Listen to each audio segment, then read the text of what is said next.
right? And the main cause of it is personal loans. And you know why the reason of it? It's not because of personal expenses. It's to use those loans to cover up other debt.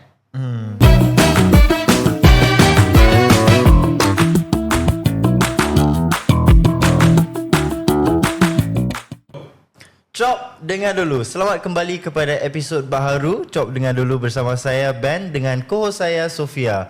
Hari ini kami ingin menceritakan pasal penggunaan buy now pay later dalam kalangan belia.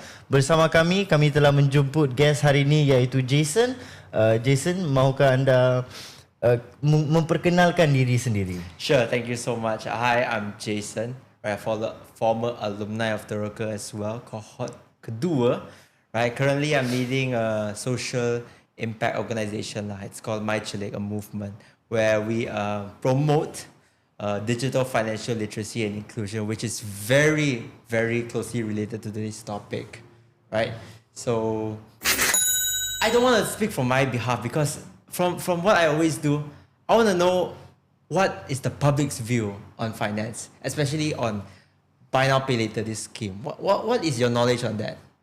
So I think the general idea or the knowledge of buy now pay later to young people is basically more money to spend. That's also, honestly speaking, I think the idea of buy now pay later is definitely different from what we used to have in terms of microloans. Because previously we have things like credit cards, but then when buy now pay later comes, it lowered down the barrier of entry and now more people can have access to these microloans. I like your view on that when you talk about lowering the barrier of entry and making it more accessible, right? And then I get this comparison a lot when we say microloans, right? Because it's so attractive. 0% interest. It's basically interest-free credit. Who wouldn't want that, right? You can just buy an iPhone without even considering Let the future me worry about it. Yes, right. And well, I have a very different view on that, honestly.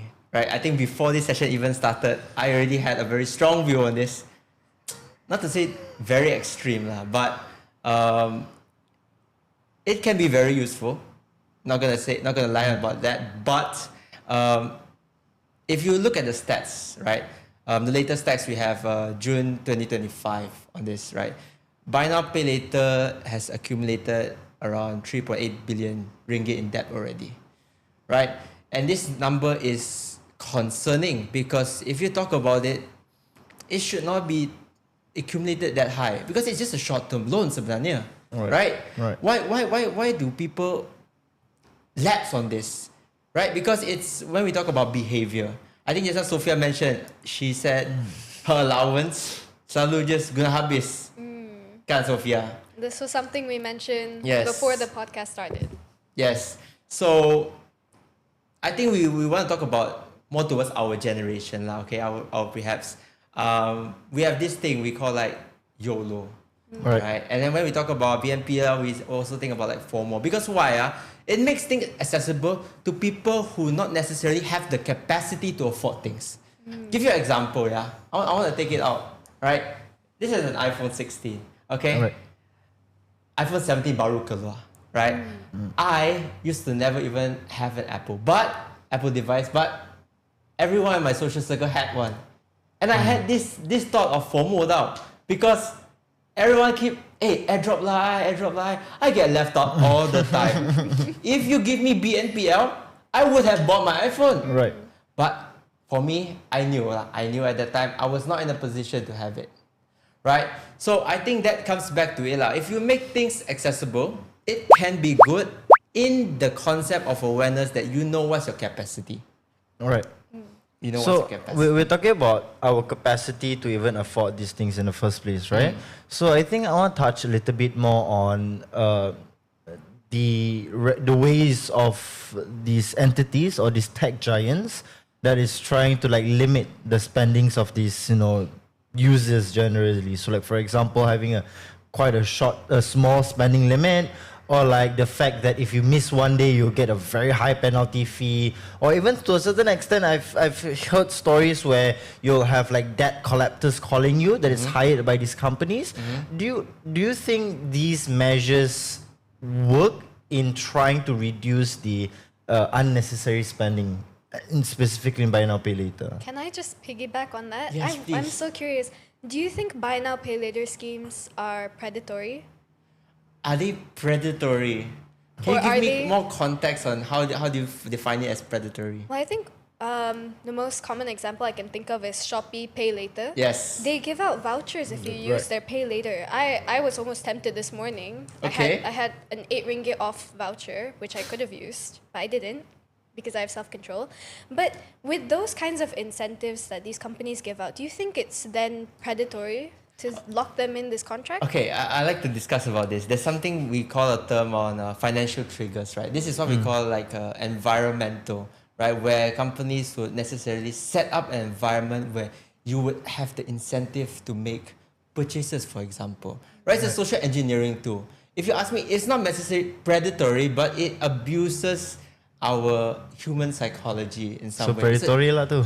It can be, right? Because, well, it's a strategy lah. It's definitely a strategy. It's attractive.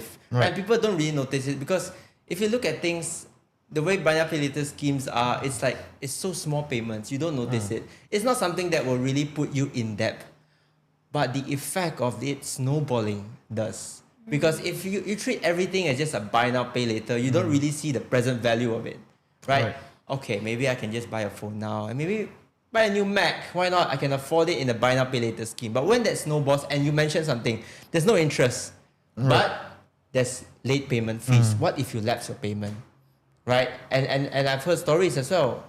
You know, we said like it affects your credit score and everything. Or even worst case scenarios, I haven't heard lah, but debt collector cari you. Right? So it is a very smart social engineering tool when we put it into nowadays, especially when we talk about Gen Z because they're very vulnerable. I want to add on another fact over here. When we talk about Gen Zs, right? According to Ringgit Plus survey, I like my figures, right? Half of Gen Zs in Malaysia, just like Sophia you mentioned, this is very true. They spend more, or I would say they spend all of their allowances. They spend all of what they earn, and some even spend more than that. Right?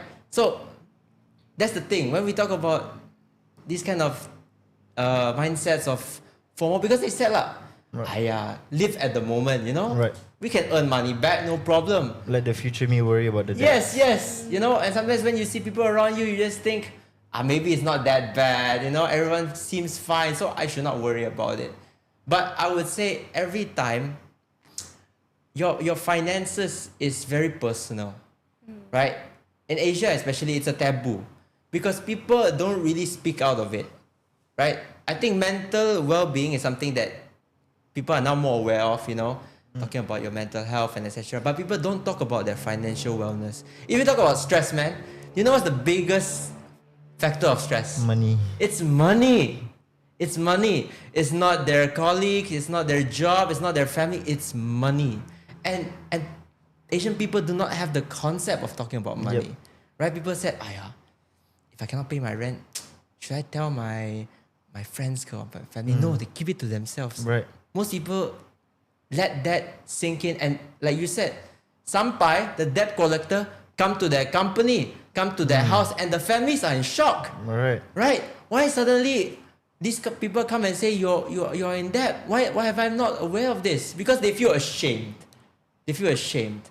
Right? So I really like this topic, right? Because you open a platform where you can openly discuss about finances, where in most places people view it as a very taboo thing. Right. You know, it should be keep it to yourself.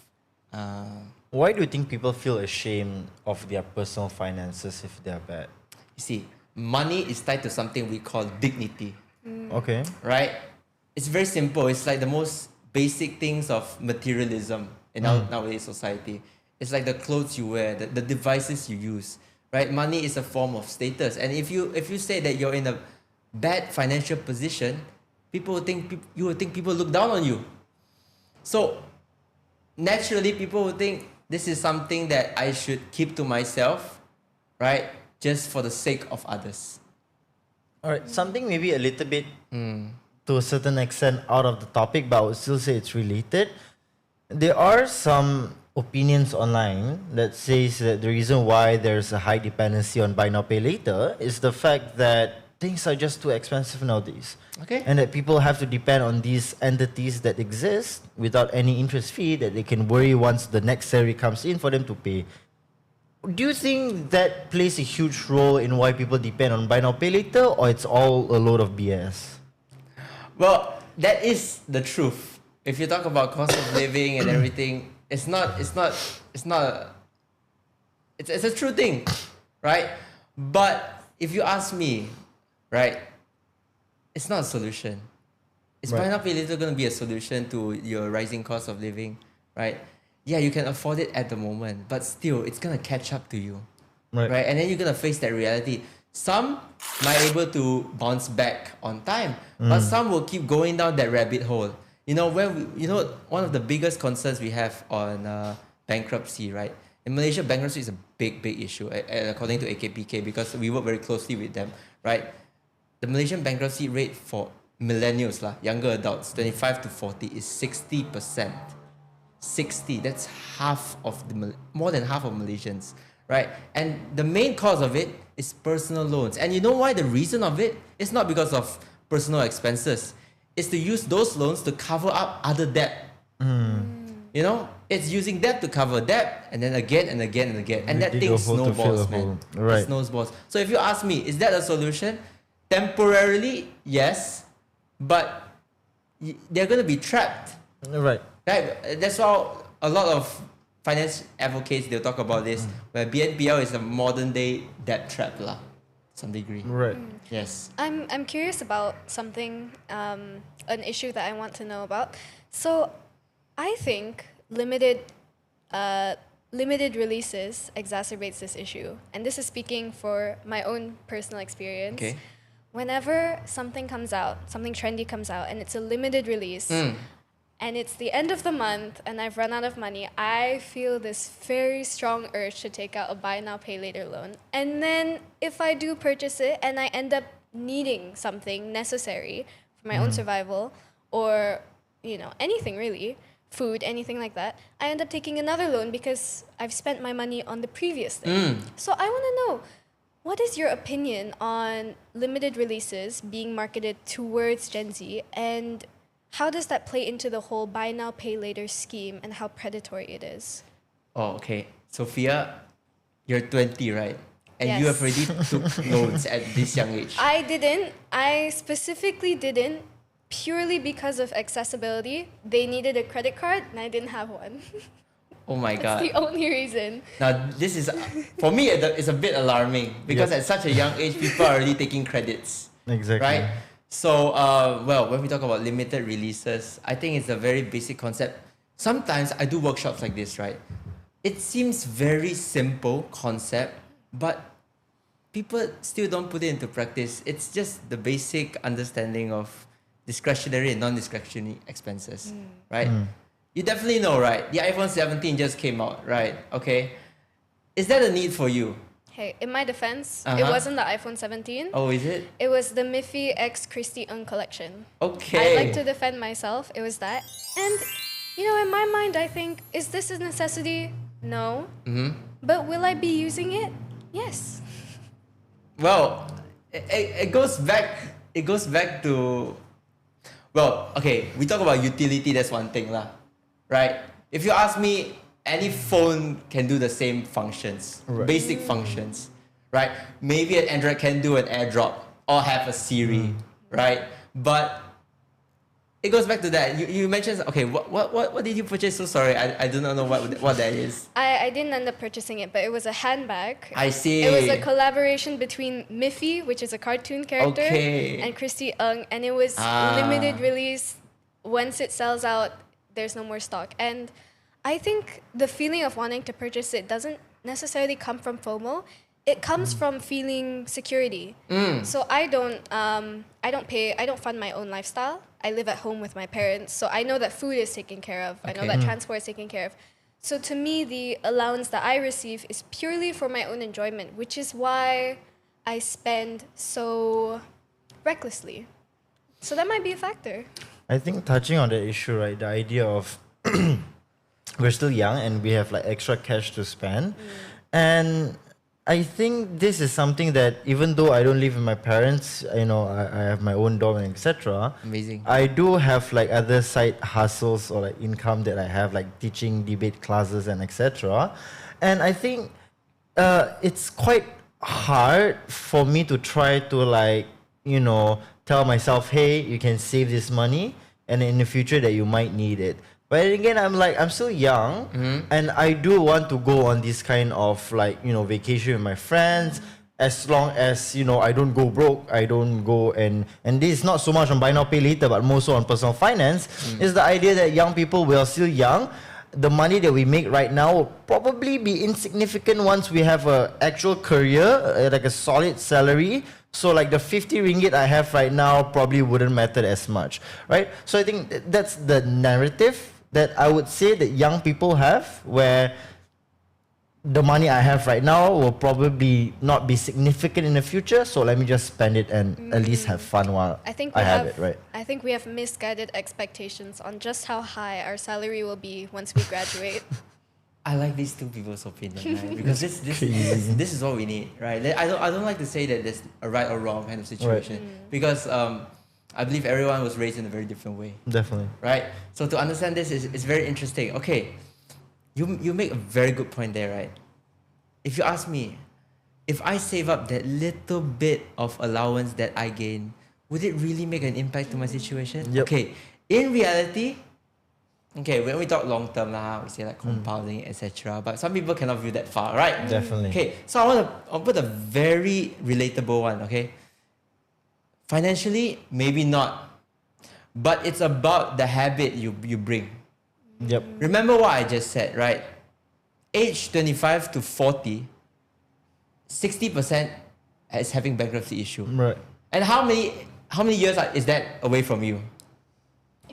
Man, I'm still quite young, bro. Okay, 4 I'm just years. saying lah. 4 Okay? years. But yeah. For him. Okay, 4 years. Okay, maybe it can be a lifetime for you, lah. But for me, I can give you this context is, those people, it's not because they had a lot of debt before that. 25 is a young age, Definitely. Yeah. So it's because when they go into their working age, getting their first big check, for example, they do not know how to fully utilize it. Because what they have been raised with is, okay, my necessity has always been covered for. Yep. My money has been programmed to only be spent on entertainment, pleasure, right? So There's no habit of saving. there's no habit of saving. There's no habit of planning, budgeting, to invest. Right. You don't have the concept of that. It's true, right? You at the moment you feel good, but it's the behavior that I think I'm more emphasized on, because this is something that I want to talk about. I think it goes to the second topic, right? Maybe you can slowly go there. Right, yeah. But it's more towards how you really want to bring people up from poverty. Exactly. Okay? I see. I do not like the terms of hand-offs, right? Okay, if you raise the minimum wage of your citizen, it's a good thing. I'm not gonna lie, it's a good thing. But like you mentioned, it's still not a solution, because you know why? The main issue, we say for hard poverty sometimes, is also their lifestyle and behavior. So what was that? Hard poverty? Poverty. Hard poverty, all right. Right? Even for, let's say, M40, right? They would still be trapped there because it's the behavior. It's the behavior. And if we do not really teach the people on basic financial literacy skills, because when we talk about financial literacy, it's not a privilege, yeah? People view this as a privilege. To know about money, or good for you, Right. It's a life skill. I don't care what's your background. If you're a nurse, if you're an engineer, do you get a paycheck? Yeah. Do you have to live under a roof? Everything needs money. If you want to put food on the table, it comes back to money, right? And how can you avoid that topic at all, right? So if you ask me, people always talk about soft skills, leadership, communication. Why not talk about financial literacy? It's a huge part of somebody's life. It is. And I do have a question in regards to personal finance before we move into the next topic of the day, which is the idea where we know that this personal finance is a personal thing, right? Yes. It's something that people need to know about and they need to learn. However, at the same time, whatever happens to these people, if they go bankrupt, it will affect the country's economy, right? In the sense of our consumer spending and etc. So then it comes down to what huge of a role that the government should play in trying to intervene this. Is it a direct intervention as to which they directly regulate how buy now pay later works, or it should be more of an indirect and hands-off approach where they focus more on education, workshop and etc.? It has to be mixed. It has To be mixed. Because you see, people are still people. I believe intervention is sometimes still necessary, right, to regulate these things. Like for example, right, there have been talks of even considering BNPL schemes into your credit score, for example, right? Because this definitely affects it, lah. Right? Right now, it's not regulated in that way. Yeah. Right? And you talk about indirect. It is true. Because you see, if you even directly intervene without things such as education, people won't really learn. They will avoid these things, but you won't really level up your citizens. Like if you told me, the cost of living is always rising, but is your people's financial literacy working up with it? Yeah. You know? If not, people will just be trapped under it, right? While you talk about cost of living still rising, people are still having the same mindset, and it doesn't work in nowadays. It's an ongoing problem, like how before this we had the credit card bankruptcy issues. Yes. Now that is not so much of a problem. Now we have buy now pay later problem. Yes. So the idea is with literacy. Correct. I see. So I think before we move into the next session, do you have anything to say, Sophia? I have questions about the next session. Tell me, Sophia. So, with the way that the government has dissected our society into their financial statuses, B40, M40, and T20, do you think that gives an accurate snapshot to the spending power each class has? Is it accurate? Okay, I think a lot of people have talked about this before, right? It definitely is not accurate to some degree when we talk about the area you're living in. Right? I do not have the figures for this, but when you talk about I think average household for T20, it doesn't relate if you're living in KL. Right. Right? Because they take the average of the whole nation. Right. There are other areas, not to say, but like Terengganu and Kedah, the cost of living is way lesser. Right? Definitely. So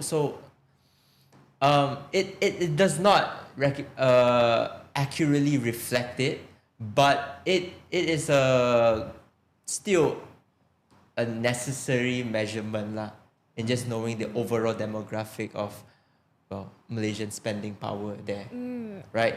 But when we talk about spending power, you see, these rural areas, right? We tend to always think that sorry.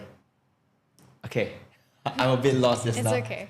But yes, it is not that. It is not a proper reflection there lah. And Yes. and in the same vein, do you then think that entities like PTPTN should readjust or restructure their loan allowance for each class?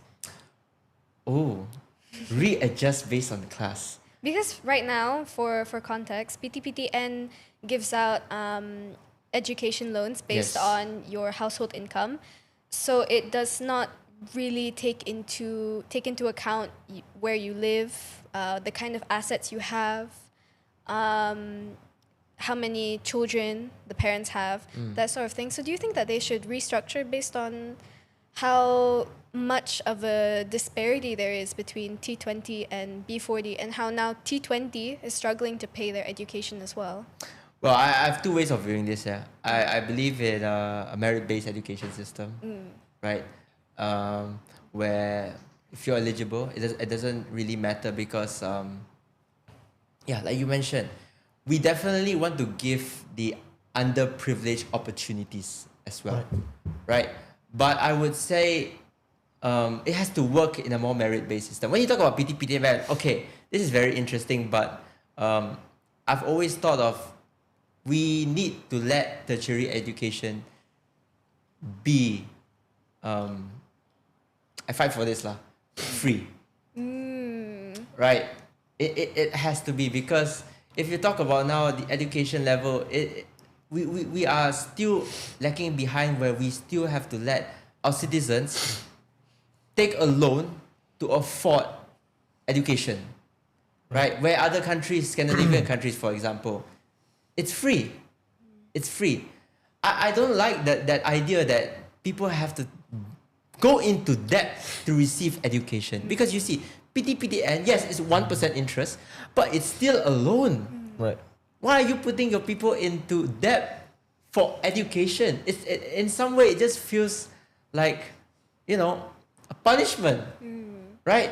I would say, of course, I'm not saying hands out free education to every single person. Like I said, I think it's a mix of merit, but also make it accessible, right? So that is my view on that, lah. So talking about the idea of PTPTN, which brings us to our second issue, which is just generally, younger people and younger generation with having these important loans that we soon will have in our life. Like, for example, car loans, buying a house, we will need a house loan and etc. And I think it's quite a yearly issue where we always come up with the problem to say that, we haven't paid our PTPTNs. Every year we have the report, a huge amount of people are not paying back their PTPTN loans, right? In which indirectly it will affect the future generation, younger people who want to go into, who want to borrow this money because it's just stuck somewhere else, right? It might cause some financial issues there. Why do you think young people or at least graduates don't feel the obligation to pay back their PTPTN? I don't necessarily think they don't feel like they want to pay it back. I think, this is my personal experience. I wouldn't say this experience speaks for everyone. Definitely. But some people don't even borrow it to pay for their student loan. Don't pay for their education.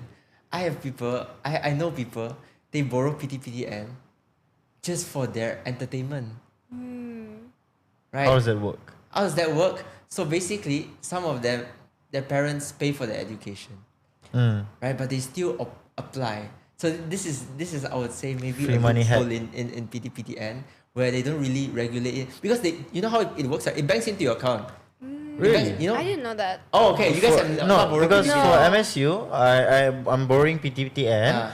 And it goes straight into the university bank account, and it leaves like a few $100 for me into my bank account. Oh, that's interesting, because for us it's tourist bank account, personal bank account. What university are you from? I studied from Asia Pacific University. Oh, maybe the system has. So I changed think the since problem. I know people from other university that is at the same case. So which means then it comes because for my university it's regulated by us. So once we get the PTPTN thing, we have to sign a letter to say that the moment the money, PTPTN will release our money straight into the university's account. So do you think university should play a role where money cannot go into the student's account, rather straight into the university? That's the best way to avoid that. Because when you ask me why do they feel not obliged to pay back, it's because they never even borrowed that in the purpose for education. Most people, right? I don't want to say those people's names, but they do. They take PTPTN to buy other things, right? Which is you remove the purpose of it, and when you remove the purpose of it, you know what happens? Because they don't feel it, right? Yeah. For the 3 years they're studying, and suddenly PTPTN slaps a loan on your face, say that you still owe us this money, and they'll be like, why should I pay this back? Or more realistically, most people will be like, I can pay this. I'm just a fresh grad. I still got maybe my new commitments, my rent, and etc. There's no idea of obligation to it. Yeah. It's like it goes back to behavior lah. If you never really have the concept of commitments, something like that comes to your face, you don't feel like you need to pay it. Yeah. Right. All right. Yeah. Now that we've gone into the realm of loans. Let's talk about loans generally, right? Specifically, I want to talk about, I think, something that's very quite urgent to talk about, which is housing loans or generally access to houses, right? I think we all have that common saying that, our parents saying when I was your age, I already have my house, right? I've already, paid half of the loan, right? Almost everyone saying that back in days you can get a whole house at 30 years old. And I think now I think few months ago there was this article that came out where a lot of houses are not sold, where even quote unquote low income houses are actually still stuck in the market and no one's buying it. What do you have to say about that? Well, okay. First of all, that is a very true thing. I think Asian families, they always say this. It's a very real thing. Right. Ayo, in your age, I already have a house and family, Right. and you're still here, playing your games. Exactly. Ayo, when are you gonna get your first car, first house? Especially, not to say that for Chinese, you have a Chinese New Year gatherings. Yeah. They always say that when you want to get married, etc., all these kind of things. They always revolve around money, and then the expectations of it. All right. And we talked about it just now previously, which goes back to dignity, right? Because it reflects your value, lah, right? And they expect previous generations is same to now, which is not realistic. I'll be that, because okay, right now you're staying in a dorm, right? Yeah. And right now it's how much do you pay for a dorm? 600 ringgit per month. That is expensive.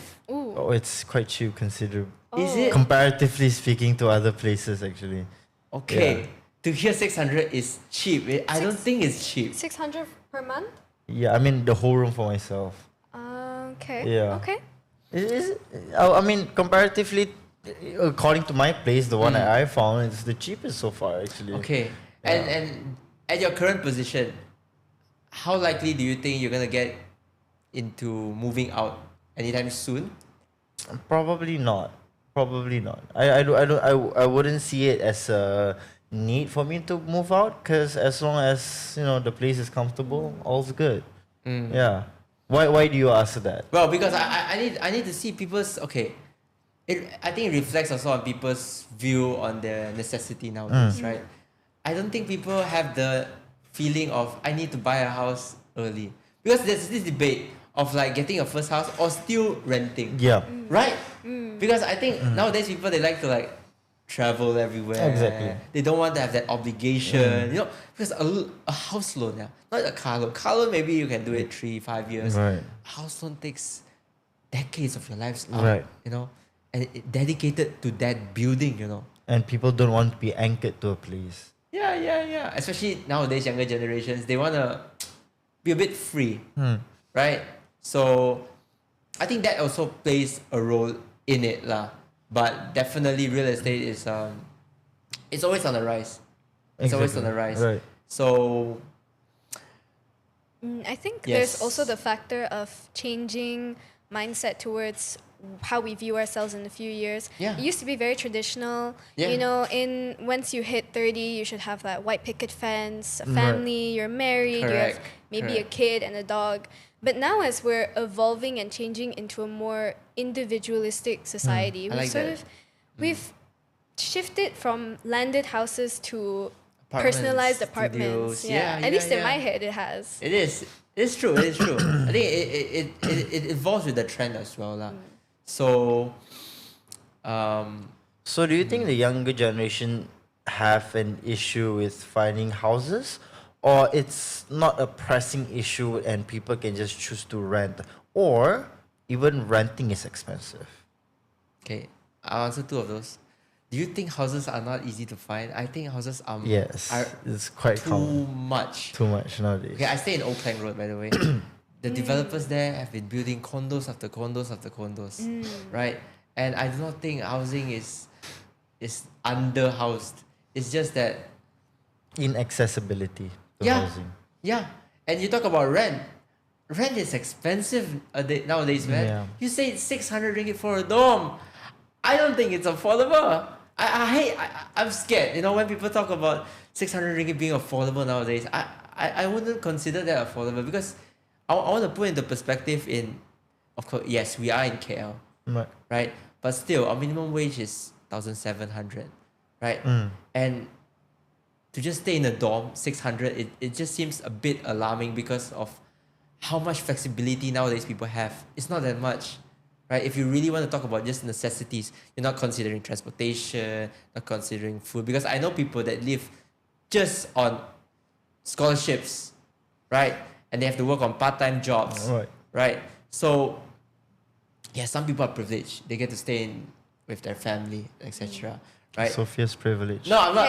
Hey, I chose to do that. I have some things to say about that. Okay. Yes. So University Malaya Tell actually me. gives priority to first-year students. They have dorms in Yes. their university campuses, and they give priority to first years. And I got a dorm, and each dorm has 3 people staying in it, and one semester is about 950 ringgit. Okay. How do you think? 300 What do you think ringgit. about that? 950 ringgit per semester, no kitchen, no AC, How many nothing months like is in a 4 semester? or 5 months? 4 or 5 months. Yeah, about that. 4 or 5 months. 4 or 5 months. There's 2 semesters in a year. So, yeah. Do you stay far from University Malaya? I don't stay far, which is precisely why I decided not to stay at the dorm. To me, that's 950 ringgit spent on a room that I don't enjoy staying at, and no AC, food that I have to find. I can't cook for myself, I'd have to buy food. I'd have to spend money on transportation to getting around in the campus itself. So to me, it's a wise and sound financial decision. But again, I'm coming from a very privileged place where I have a house that's 20 minutes away from my university. Yeah. So tying back to the question, is it purely situation based that students have to make these financial decisions? I mean, Ben, what's your situation like to where you have to take that 600 ringgit dorm? I think when we talk about this idea of situations, and as someone who is from the debating circuit, we have something called this locality bias, where almost every event, like in debating, almost all tournaments, all classes, the good coaches are all in KL, in Klang Valley. And likewise, in our educational system, the best IPTA and IPTS is in Selangor or KL, right? Either, government or private, which means to say, we are then forced to spend extra money to travel from wherever we are from to come to the Klang Valley in order to gain access to all of these kind of things, in which if it existed back in hometown, it would have been better for us, right? Wouldn't you agree with this, that there is some sort of locality bias where accessibility is not equally distributed, right? It's hard to avoid that, right? Because in a sense, it is city central. Central. I'm sorry to say, but if you're in outskirts, it's hard to bring people there where everyone is already here. When you talk about accessibility, it's not just people, it's about facilities, it's about everything. You talk about institutes and everything, right? Everything is already developed around here. So, of course, it's going to be biased to some degree for the people that are outskirts. That's why it goes back to when you talk about being conventional. What's the word? Conventional, right? Because, yes, you stay near University Malaya. I would also say, I stay near my university, so I choose to stay at home. Why not? It is a better option. Saves money. Right? It's a privileged option. It is a privileged option. But we're talking about for people like when Ben mentioned that they have to travel all the way here. That is a sunk cost for them. They have to. They're not going to travel back and forth every day. If they let's say from outskirts of Kedah, that's not realistic, right? So that is definitely a thing, lah, right? Because I would say it's hard to envision a country where in every place it's already developed. Currently, City Central, it is developed and most opportunities will always revolve around there. Sometimes you get it in the outskirts, but that's the reality, lah. So it's hard to avoid. It's definitely hard to So avoid. the solution is decentralization. Decentralization, yeah. You like the concept of decentralization. It's a nice idea, but I think it will be a longer episode if we keep talking about it. So now, just one question for us to leave our audience with before we end this episode today is, if there's one thing about financial literacy that you want to tell to the young people, Cop Dengar Dulu, what would it be? One advice. Yes. I would give. Well, it's be more open-minded on this thing. I would say from my experience, financial literacy is definitely not a very sexy thing. Right? It is definitely not a very sexy thing. but it still is something that you need to be open-minded because I might take quite some time on this, because Take your time, it's fine. It's fine. yes. I have been in situations where I found out that yes, money is definitely not everything, right? But everything needs money, Exactly. right? And I don't want to see anyone in a situation where you let money limit your ability to do what you want to do or help anyone that you really need. So my advice is be open-minded about it, right? Start basic habits and maybe watch more podcasts like this, right? Start from there. I'm not going to give you tips on finance. I just want to be more open-minded about it, all right? Right. Yes. And what would you like to tell our audiences in regards to your enterprise or your own personal organization? Any tips about financial literacy that your enterprise can give to help? Well, we always do outreach campaigns, right? We go to underserved communities, right? For women, orang asli punya kampung, right? And now we're even targeting the employees' financial wellness. That's our program. That's what we call. Because like we mentioned, I don't like the concept of people thinking this is a privilege. So when people spend most of their days at work 9 to 5, 5 days a week, I'm going to put it in your workplace. So that becomes a culture for you. That is what I want to do. Make it into a culture for people, right? So stay tuned. You can find us on IG, LinkedIn, My Chilik Network, right? All we do is purely, right, in the mission of empowering our nation's financial literacy. Yes. All right. Perfect. Thank you very much, Jason, for joining us. And thank you very much, everyone at home, for joining us at this episode of Cop Dengar Dulu. I hope to see you guys in the next episode. Bye-bye.